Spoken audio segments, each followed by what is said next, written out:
Hello, my friends. If you can hear the sounds of a engine in the background, please ignore that. I have a heater on because it is quite cold, and I do not want my toes to turn into small little ice chunks. So today I wanted to talk about something that I've been, thinking a lot about recently with the recent Ubisoft fires, and that is just general game closures in the gaming industry. So this type of video, what I want to do is I want to, kind of talk about it almost like this rant and rave, and I might like look some stuff up in between, to confirm things or whatever. This is not at all planned properly, but I feel like it would be a good idea to get my thoughts out and get my opinions out a little more, and maybe have a greater discussion about the goings on of the game industry. So what I looked up before we started was the jobs lost in 2023 and 2024 in the game industry, where those mostly took place, and then closures of various game studios. So this is all based on Wikipedia, so it could be wrong, but I am inclined to believe it because I am. That's about it really. In 2023, this says that over 10,500 jobs were lost due to mass layoffs in the greater gaming industry. And in 2024, it was over 14,600. That's basically 1.5% increase. That is crazy. And I know that people and myself included, you think, that's a lot, and then that's really all you think about, like, oh, that's a lot. But like if you sit there and you actually think about it, think about a McDonald's. How many people are actively working in a McDonald's at any given time? On a super slow day, maybe like 3 to 5. And on a busy day, you might call in a few extras, maybe get around 8 to 10. Possibly a little more, a little less, right? So that's about 10 people, okay? We'll go with the maximum amount and say about 10 people for, excuse me, a McDonald's shift, a busy McDonald's shift, right? That's 10 people. Now think, in just last year, that is what? Like 1,460 McDonald's just shut down. Just completely all employees fired, managers gone, workers gone, cashiers, grill workers, every single person in that building is gone due to, and this is the big topic, due to mismanagement and very very poor understanding of anything, really. And I know that sounds kind of silly to just just say, but let's take a look at some at where these major layoffs occurred, and then you kind of get an idea. So, according to the Wikipedia article, these are the biggest major job losses in order of worst. Top 10, I think. 1, 2, 3, 4, 5. 1, 2, 3, 4, 5, 6, 7, 8, 9. Yeah, 10. The top 10 from most jobs lost to least jobs lost within those top 10. So, starting off at number 1 is Unity.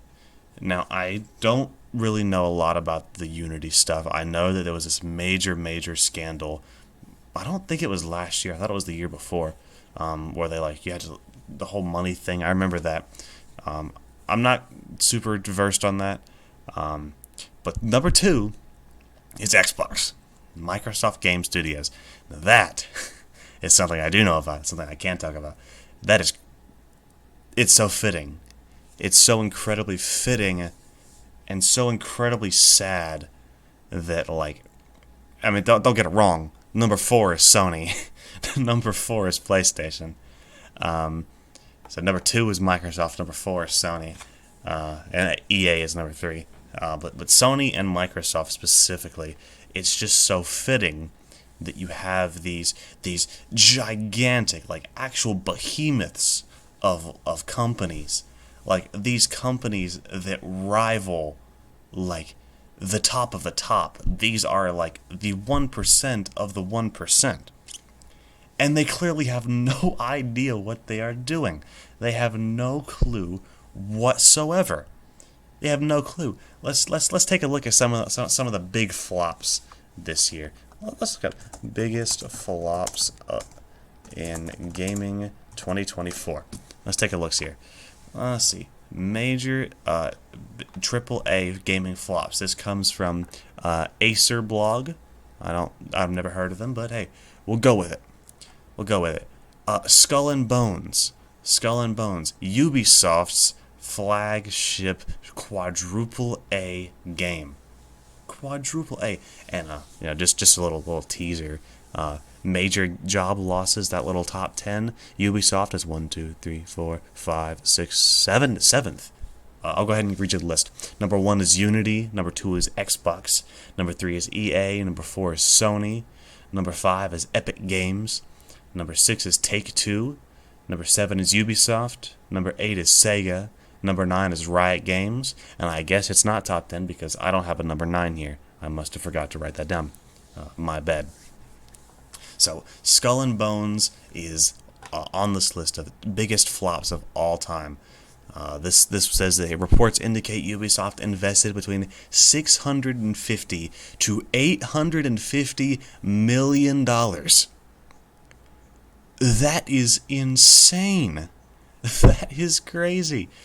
That is actually insane. To invest almost $1 billion. $1 billion into a game that no one played. No one played. Does this have the peak player count? Does this have... Let me just skim this real fast.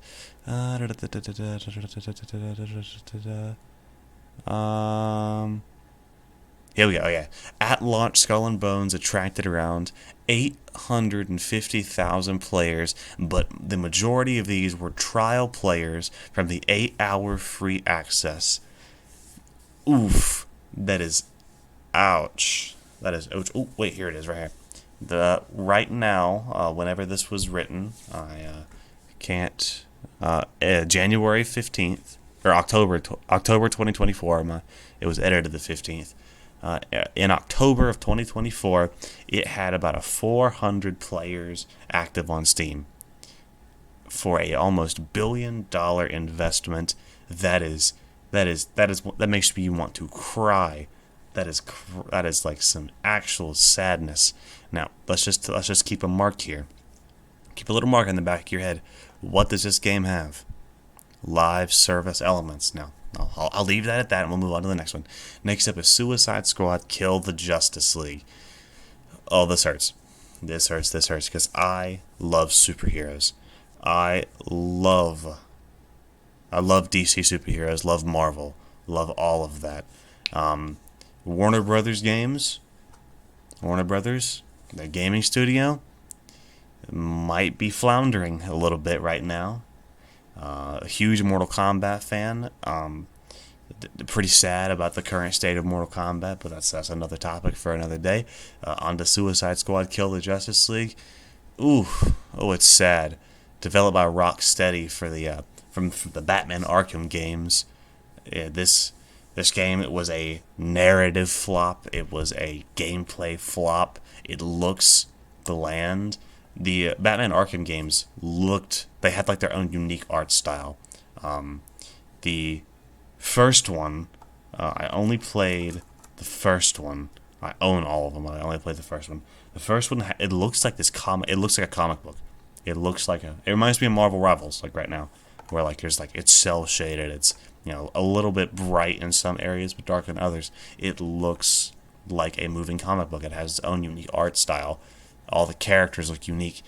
In Suicide Squad: Kill the Justice League, it just kind of looks like AAA schlock. Captain Boomerang doesn't look like Captain Boomerang. He looks like Captain Guy. The only character that actually looks unique is King Shark, and I guess Harley Quinn. But I mean, if you just took Harley Quinn and you changed the makeup from red and blue to, like, I don't know, the pink and purple, It wouldn't really be Harley Quinn. It would just kind of be Clown Girl. It doesn't really have its own unique art style. Uh, and then like just the way that they handled the story, that this hurts me especially. I didn't play the game, but I know of the story. It hurts me especially because I love Suicide Squad and I love DC superheroes, and the idea of a game where you play as the Suicide Squad and have to fight the Justice League is really cool. And then just the way it was handled, it sucks. You shoot the Flash, you shoot Green Lantern. Batman just straight up gets executed. Like if they took Kevin Conroy's Batman, which is supposedly the Batman from the Batman Arkham games, and they just put a bullet in his head on a park bench from Harley Quinn. That makes me want to cry. That makes me want to throw a hissy fit. It is so sad. This website here says that it was a $200 million budget. Ooh. Doesn't really have the rest of it, but oh, it's bad. And yet another live service game. Keep that in mind. Now we're moving on. We have Star Wars Outlaws. I'll go ahead and say it. I'm not really going to talk about this. I'm not a Star Wars fan. Don't know nothing about Star Wars. I'm fairly certain this is a live service game, but I'm not sure. I'm not going to bother with it. Okay. Let's go ahead and get the big one out the way. Concord. Concord. Dear, sweet, lovely Concord.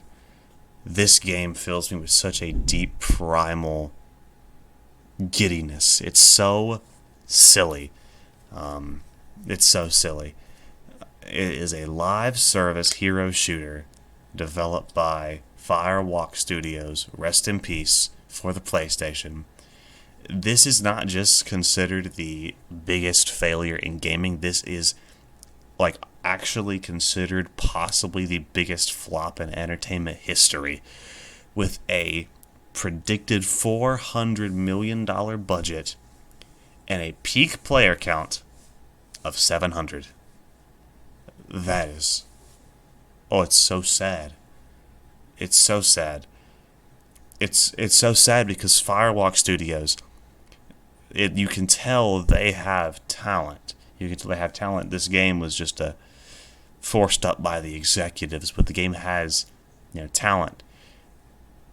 And this is their one and only game, and they're gone now. They are gone. They were bought out before they even made their first game. They were bought, squeezed for all they were worth, which isn't very much, and then killed in about 2 weeks. And it's sad. It's actually just terrible. And I really feel for all the developers out there who worked on this game. It's terrible. And yet again, another live service game. And that's about the whole point of that little tangent, was to show that, what did all of these games have in common? They were live service schlock. What do they focus on? Like their art style, pure realism. They all look like just photorealistic, super grainy browns and grays, and just looking like the most generic AAA schlock. And it makes you wonder, like, look at the best games of 2024. What are some of my favorite games that I've played? Astrobot. Astrobot was my game of the year, and it won the game of the year. It is bright. It is colorful. Everything has its own unique charm and look. Most Nintendo games, even the ones that aren't the best, they have their own identity. The worst Nintendo games, the new Super Mario Bros. Series, they all look the same. It looks like just generic Mario schluck. What are the best Nintendo games? Mario Wonder, Breath of the Wild, the Pikmin series. These games that are so unique, so creative, that don't rely on just pure graphical fidelity. And some of the worst games of last year, and let's look even further back, and we have Redfall, downright tragic events. It really goes to show the gaming industry is in need of a major shakeup when it comes to how we develop games. Games cannot afford to be mediocre. The biggest example that I can think of is Tomodachi Life. Tomodachi Life, when it came out on the 3DS in like 2013, I think, maybe a little before, a little after. It was a small game with a small budget, and it sold pretty good. And that was it, and it was okay. It was okay to just be this small little game that people bought and they enjoyed it.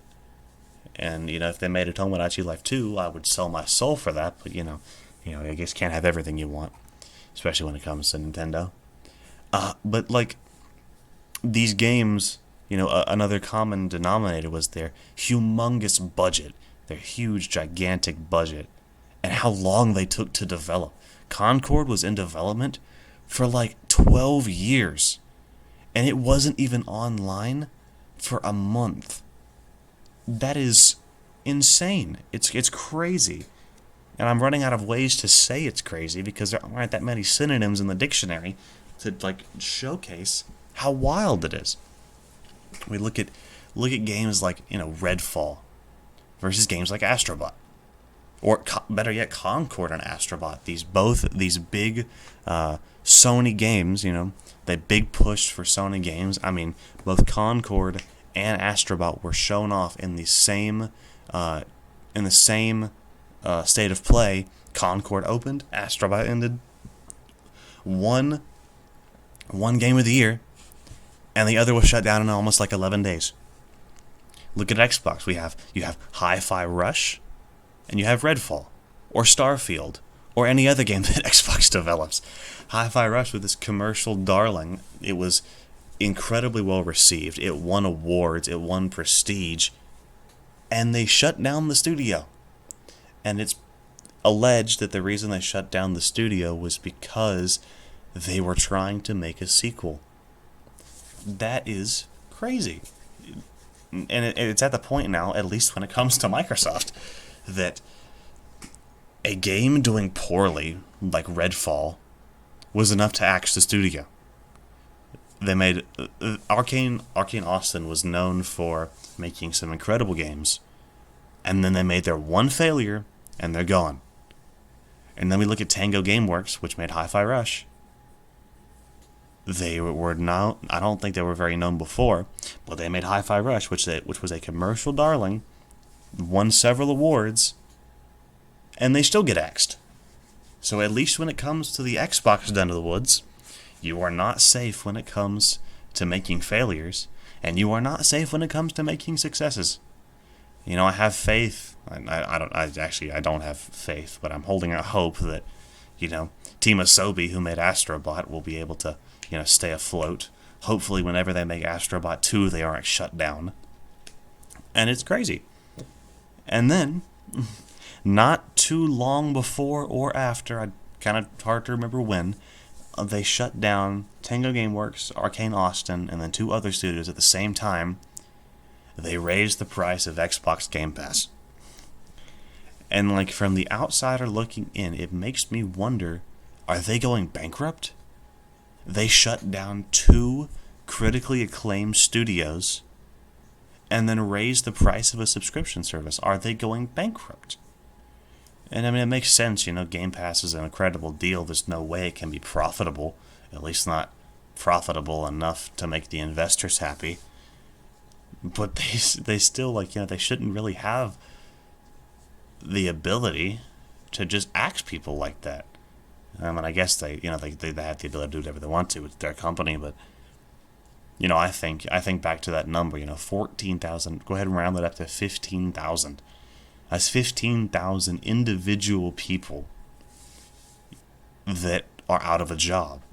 They, and when it comes to working in the game industry, a lot of those people were probably there because they were passionate. You work in a business, you work in an office job, you might not be super passionate about it, but gaming is one of those creative things. You do it, at least, the majority of people do it because they're passionate. They have the talent, they have the drive, they have the desire to make an impact through video games. And half of them are forced into making games like Concord, like Redfall, like Kill the Justice League, and they get axed after one failure. And then the other half are able to make games like Hi-Fi Rush and still get shut down anyway because it was just too successful. And then Xbox has the gall to say we were really looking for studios to make smaller games that'll win us prestige and awards. Well, you had that. You had a studio with prestige and awards, and you killed it. You just shot it in the face. And I was thinking a little bit earlier as I was replaying Pikmin 2. I was thinking, it's like you have a partner, you have this relationship, let's say you have this girlfriend, you love her, so much, she loves you so much. It's a perfect relationship. You have your fights, you have your ups and downs, but overall, it's a very, very good relationship. And then one day, you just shoot her in the face. Now, bear with me here, bear with me. You just straight up kill her. You stab her in her sleep. She's dead. She's gone. And then at the trial, you're at the trial, and the judge is like, "Well, why'd you kill her?" And what do you say? You say, "Well, I was just really looking. I really wanted a relationship where someone loved me." And it's like, okay, well, one, you had that, and two, you didn't have to kill her. At the very least, you could have had a conversation with her. You didn't have to shoot her. And that's what this reminds me of. Is you have these studios that you have these mega conglomerates who probably don't even know what day it is. They have to count the money to see what time it is. You have these studios that are looking for prestige and they're looking for critical acclaim. And once they get that, they don't know what to do with it. So what's their gut reaction? Well, the same thing they always do. Just kill it. Just get rid of it. And it's tragic. It's really tragic. And I know Nintendo, they're kind of like the last bastion for creativity when it comes to the big three. Team Asobi, they're doing great. And that's not saying Nintendo is without their flaws. They certainly have a lot of problems. But at least when it comes to the games themselves, at the very least, Nintendo makes games. I mean, we got Astrobot and Concord for Sony, and I legitimately can't think of any major games that released recently for Microsoft except maybe Starfield, and that still didn't do good. It's tragic. And I'm looking here, and I'm going on for about 22 minutes, and I suppose I'll end it about here as first of my many just rambling videos. I'm very passionate about this, and I'm interested to hear. Does anyone have any comments or any agreeing or disagreeing? I'd love to start using my channel to have discussions about things. Come tell me what you agree or disagree with, and hopefully you stick around and you'll be able to talk more. And I guess that's really about all I have to say. So, dear Unity, Xbox, EA, Sony, Epic Games, Take-Two, Ubisoft, Sega, and Riot Games, stop it. And God rest the soul of Tango Gameworks and Game Informer and all those other things that were killed off by corporate greed. And I'll see you in the next one.